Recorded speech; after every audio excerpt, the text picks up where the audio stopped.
This is crazy. But weird and crazy is what you get if you want something different and innovative.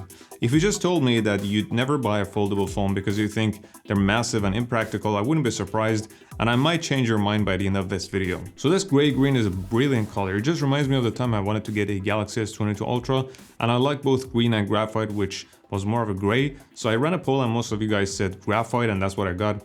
And with this Fold 4, I'm getting these colors combined.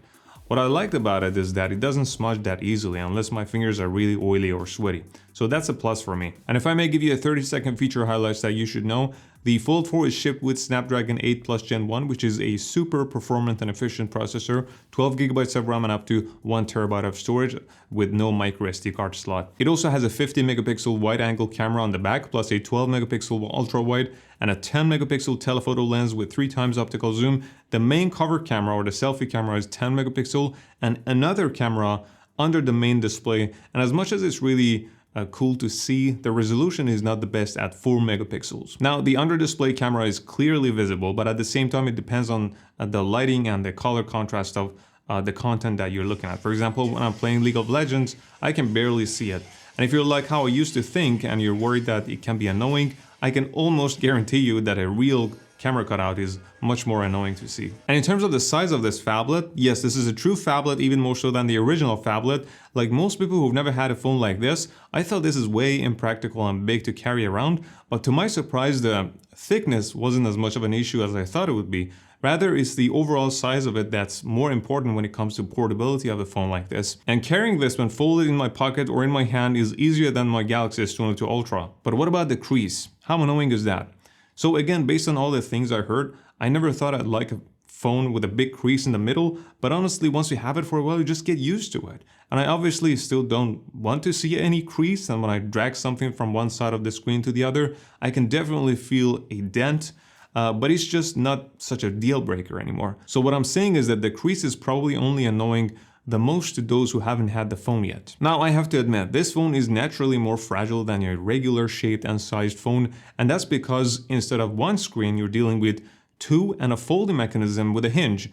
The good news is that Samsung has reinforced the body and the hinge of the Fold 4 with armor aluminum, but I still recommend throwing a case on it, and if I find something good, I'll be sure to put a link in the description. So running Geekbench 5 resulted in this benchmark score, and if you compare this with Galaxy S22 Ultra, you can see the improvements in both single-core and multi-core performance, but this can be meaningless on its own. So playing games, doing multitasking, and things like that is how you can really talk about performance. But before I talk about the gaming performance, I want to show you something really cool. You probably know that this Fold 4 has an adaptive refresh rate, and so instead of just doing a thumb scroll and telling you, yeah, it looks fast, I'm gonna actually show you the refresh rate. And as you can see, as soon as there is any interaction with the phone, the refresh rate jumps to 120 Hz, and after a second of inactivity, it drops down to 24, unless there is a video in the background being played, in which case the refresh rate might stay at 30. So it never goes below 24 in this case. The presets that I've been able to see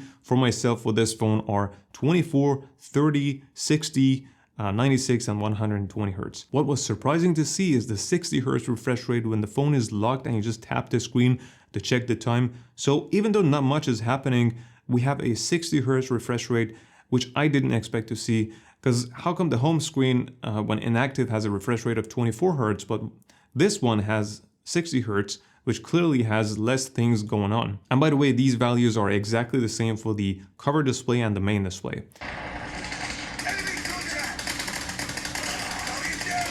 And going back to gaming, as soon as I started a game like Call of Duty, I knew I was here for a treat, because guys, a display this size is just amazing for playing games. I played this game and League of Legends each for an hour back to back, and to my touch, thermals were great and nothing crashed.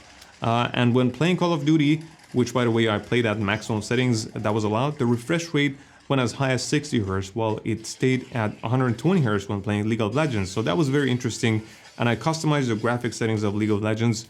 Well, the only thing I customized was the resolution, which I changed from high to super high. And as you can see, the average FPS remains at 60, and you can also see the CPU and GPU load at the same time. Oh, and I almost forgot, when you hold the phone like this when playing games, you're basically covering the speakers completely with your hands. So the trick is to turn it upside down, so then the speakers are not covered anymore. The downside of doing this is that you're gonna feel the heat in your hands a little more, so just something you should know.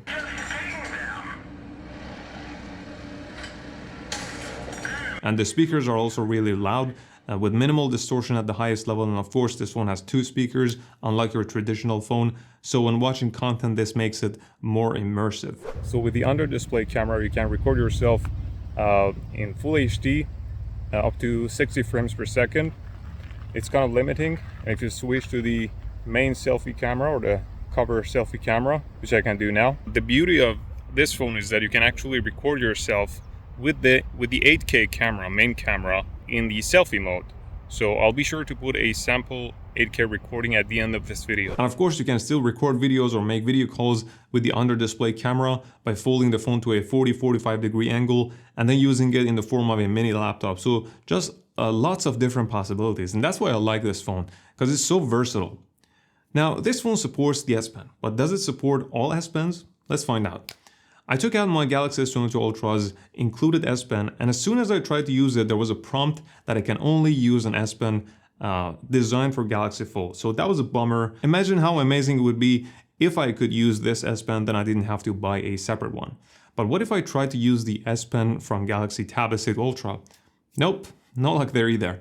So what you need is either an S Pen Pro or an S Pen Fold Edition. However, I'm sure some of you are wondering whether or not you can also use it on the cover display, and the answer is unfortunately no. You can only use the S Pen on the main display. So this one is without a doubt the king of productivity and multitasking when compared to normal looking phones.